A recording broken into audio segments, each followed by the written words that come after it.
My name is Cassie Owens, and I am excited to be here tonight to talk with you on the top myths of motherhood. And just to introduce myself, again, my name is Cassie Owens.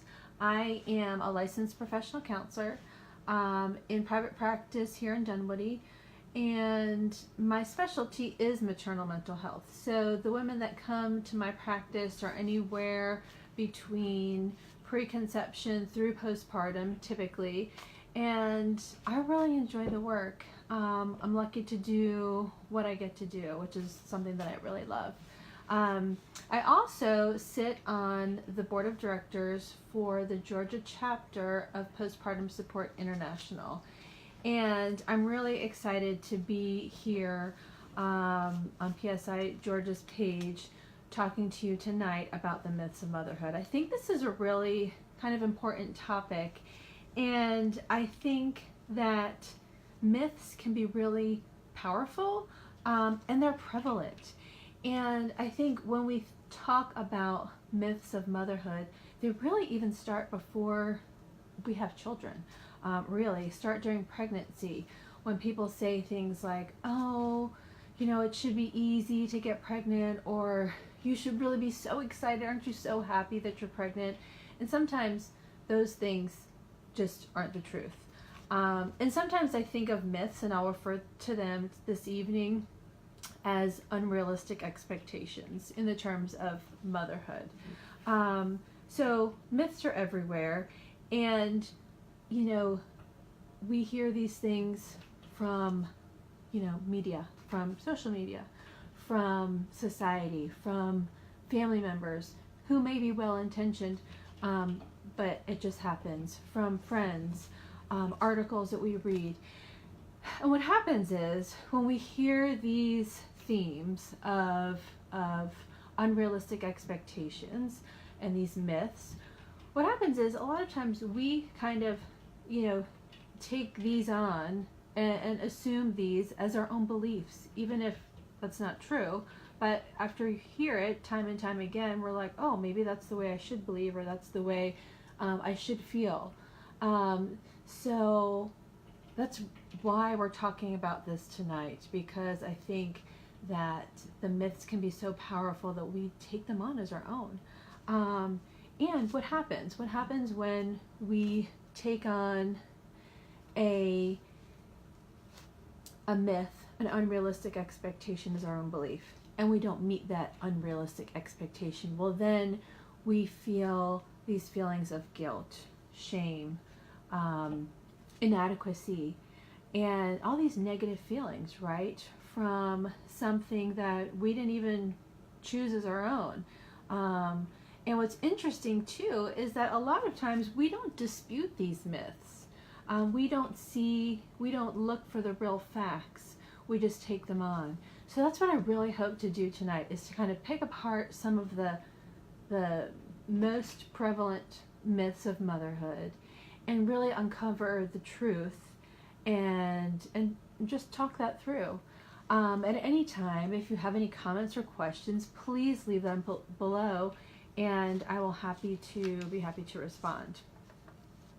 I'm just checking out my notes here. So the myths, oh, this is what I wanted to mention too, is that, you know, sometimes when we take on these myths and we take on these unrealistic expectations as our own, we then think that there's something wrong with us if we can't meet them, right?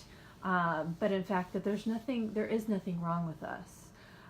What's wrong is that is the perpetuation of these myths in the first place. So again, okay, what I'm going to talk about tonight. These are some of the top myths. One is that you should immediately bond with your baby. Myth number 2 is that you should be happy and love being a mom all the time. Okay? Myth number 3 is, if I don't do fill in the blank, I'm a bad mom, or I'm a failure. Myth number 4 is good moms put their kids first. And then the last myth we'll talk about is asking for help is a sign of weakness. So I'm excited.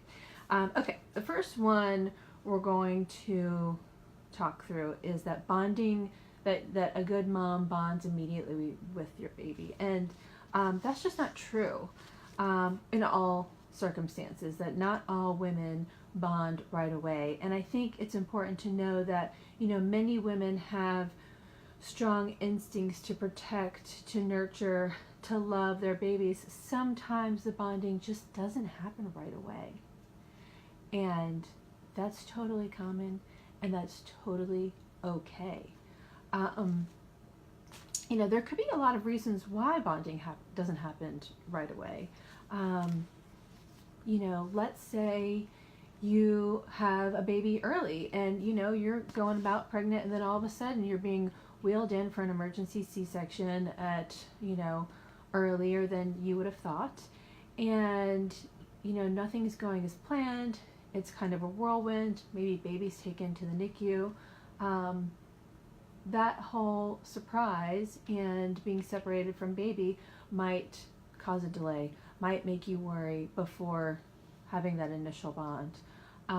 Being physically separated, of course, could impact you feeling bonded to your baby. It doesn't to everyone, but it could to you. So, and that's okay. Some mothers also experience baby blues or postpartum depression. So, those first few weeks, you come home and your moods are up and your moods are down. You might be more tearful, more agitated, and that can impact your ability to bond with baby. And it doesn't mean that you won't. It just means that it hasn't happened right away, and that's okay. Same thing with postpartum anxiety. If you are paralyzed by worries and by fears, that can impact the quickness of bonding with your baby. But I also want to point out something too. When you think of when you met one of your best friends, or when you met your partner, most likely you didn't bond on first meeting. And I think just like other relationships take time to develop and to nurture, so does relationship with baby in certain circumstances, and that is 100% common and normal. So just acknowledging that if you're out there and you've had a baby recently and you haven't felt connected, there are some reasons why, or maybe it's just that it's going to take time. And what you can do, some things you can do to help that bond, if you're in a good spot, you could really start being intentional about spending time with your baby. Even if, something is a barrier, trying to be intentional about being present in the moment when you're feeding your baby or holding your baby. Or I remember a colleague of mine told me that she had her client read People magazine to her baby, just so they're in the same space, they're sharing the same space, and they are together working on that relationship. So being intentional. Let me check my notes. Yes, just interacting with your baby and being intentional about it. And sometimes, even if you don't feel it genuinely, knowing that after time it will happen. And sometimes, noticing that you're having feelings of depression or anxiety, and reaching out for help can also help move that along. So I hope that's helpful. The next myth that we're going to talk about is you should be happy and love being a mom all the time. So, think about this. Before baby, were you happy all the time? Every day? Probably not, right?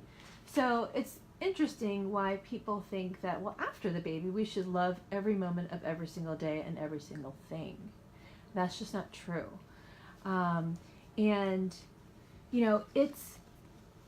normal, and I don't even like that word, common, for women to love their babies and love their family, but hate some of the tedious things that you have to do every day, like changing diapers, laundry, some of the chore-ish type things, or the things you have to do every day that surround your children.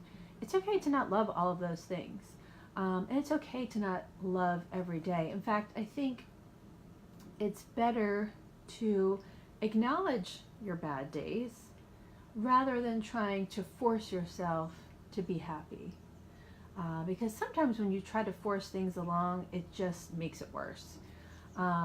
But remembering, like, okay, before I had kids, like, not every day was sunshine and rainbows, and that certainly holds true, after baby. And, while motherhood can be an amazing time, can be an empowering time, it also is filled with chaos and mess. And that's okay to acknowledge and accept too. That some days are great, and some days, we're doing awesome, and then other days just like, it's not. And that's okay. When you think about the reality, after having a baby, you're recovering from delivery, whatever type of delivery you had, and you're sleep deprived, and you're going from possibly this lifestyle of not having anyone else to take care of, to then asking yourself, like, who am I? Like, did I just lose my sense of self and my identity and my independence? There's a lot going on to feed into why not every day is a perfect happy day.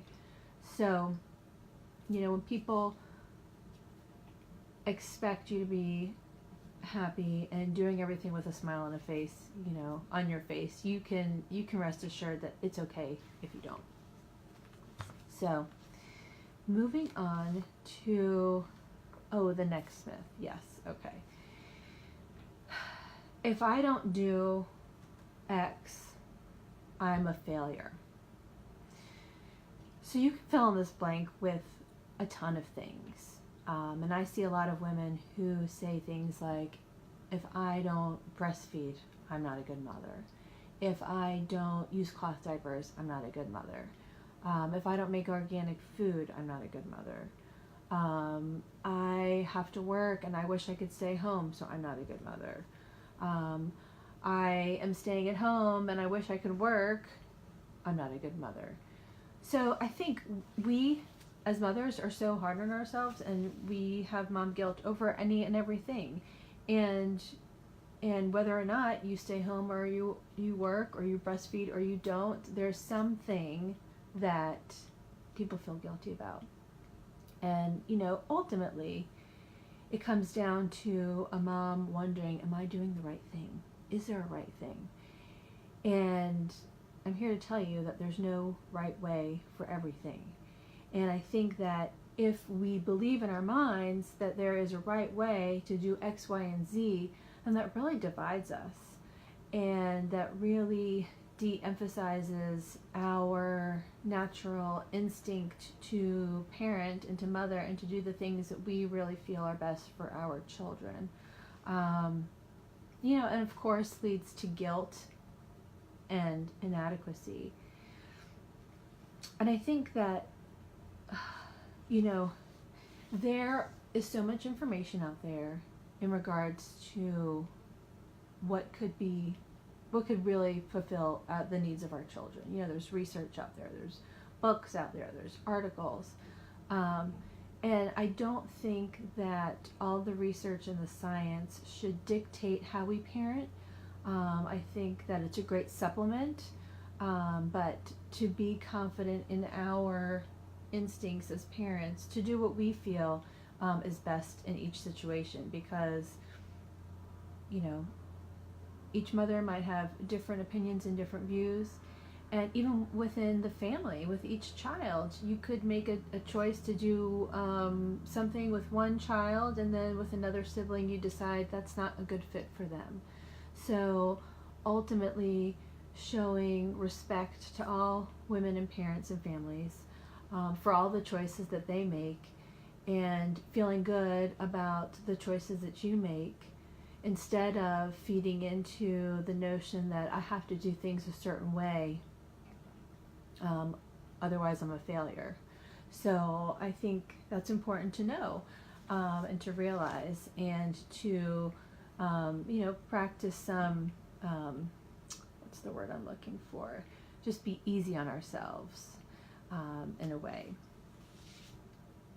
So the next myth, number 4, that we will talk through is that a good mother puts their needs first. No, a good mother puts the needs of her kids first. That's the myth. Okay. So as I talk through this for the next minute or two, I'll be paraphrasing a lot of what the work that Kate Kripke has done. She's a therapist out of Colorado.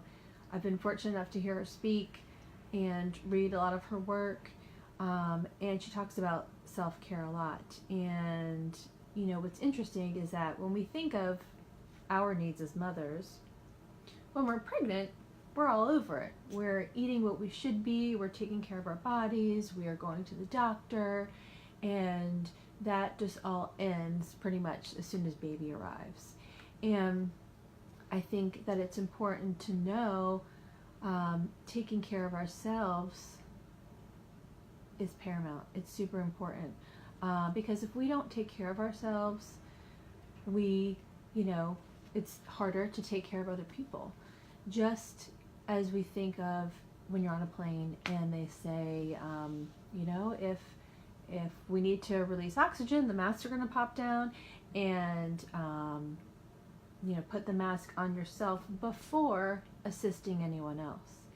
And of course, you put the mask on yourself because if you're not breathing, you can't help anyone else. It's the same thing with self-care. If you're not filling yourself with good things, and I mean physically, emotionally, and spiritually, then how are you able to give to other people? Of course, we are, and we've done it, right? But I think the more that we can take care of ourselves and get what we need, the better off we'll be to our family members, and the more that we'll be able to give. And, when we prioritize ourselves, we're a little bit more patient with our kids, and we're able to focus, we're able to be present and really connect with our kids. And it's a good practice to model for them that taking care of self is really important. And engaging in self-care activities can feel good, and that might mean getting a workout in, might mean getting a pedicure or having dinner with a friend. But we deserve to feel good. We deserve to take this time for ourselves. And I love the way Kate has put this before in a conference. Some people will say, well, self-care is selfish. If you put yourself first, that's really selfish. And she says that, it's not like we're choosing the yoga class instead of spending time with our children, or having dinner with a friend instead of putting our kids to bed. We are really doing these things in service of them. And I love the way she puts that, because I really believe it. We take care of ourselves in service of our children. We take care of ourselves, that way we have more to give. And an article that she was quoted in talked about how parents with the greatest life satisfaction, they rate self-care of self as number 1, self-care of relationship number 2, and then children number 3. I mean, I know, not like anyone's going to be like, well, my kids are number 3 on my list. Okay, I get that, but I really don't think of it as a 1, 2, 3, like this hierarchy. I mean, I think of it as like, I have to take care of myself in order to nurture the relationship with my husband or partner, so we can parent in the best way. And, that makes sense. And I think that's a good way to kind of wrap your brain around it. to really believe that we are worthy of being number one, and that it's not selfish. I think Kate says it's self-full. So I hope that that sticks with you and resonates with you. Now the last myth that we're going to kind of talk about and uncover is that asking for help is a sign of weakness. And, you know, I think that moms are isolated enough. Those first few weeks and months, we really feel isolated and alone. And we're not meant to parent and raise our kids by ourselves. The term "it takes a village" is true, and it's there for a reason. I don't know where the thought of being independent and just doing things on your own is thought of as a really strong and positive quality. But I think you can be independent but still ask for help when needed. I think it takes a lot of strength to ask for help, and that it is a sign of strength, not a sign of weakness. And I think, it benefits us because we can do much more together with other people than we can do on our own. And things are so hard, can be so hard in the beginning, recovering from delivery, not sleeping, exhaustion, and it's really difficult to get things done.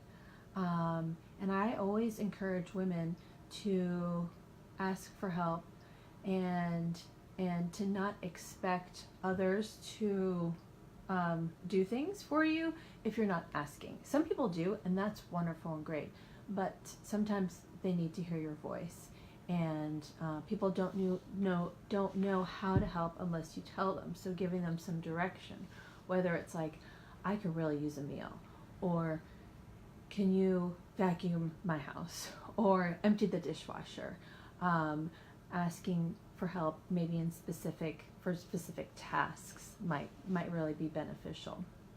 But the point is that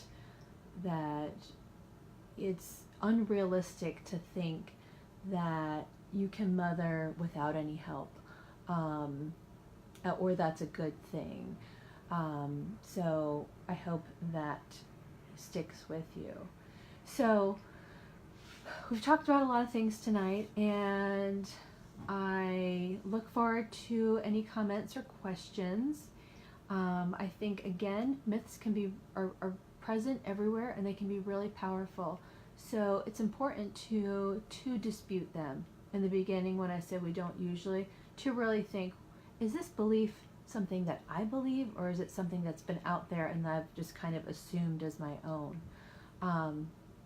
Because we are good mothers, and we are worthy of good things, and to feel good about the things that we do and the decisions that we make. So I've enjoyed this conversation, and I hope that you have too, and I hope that you turn in 2 weeks for another great video from PSI Georgia. Thanks so much. Bye-bye.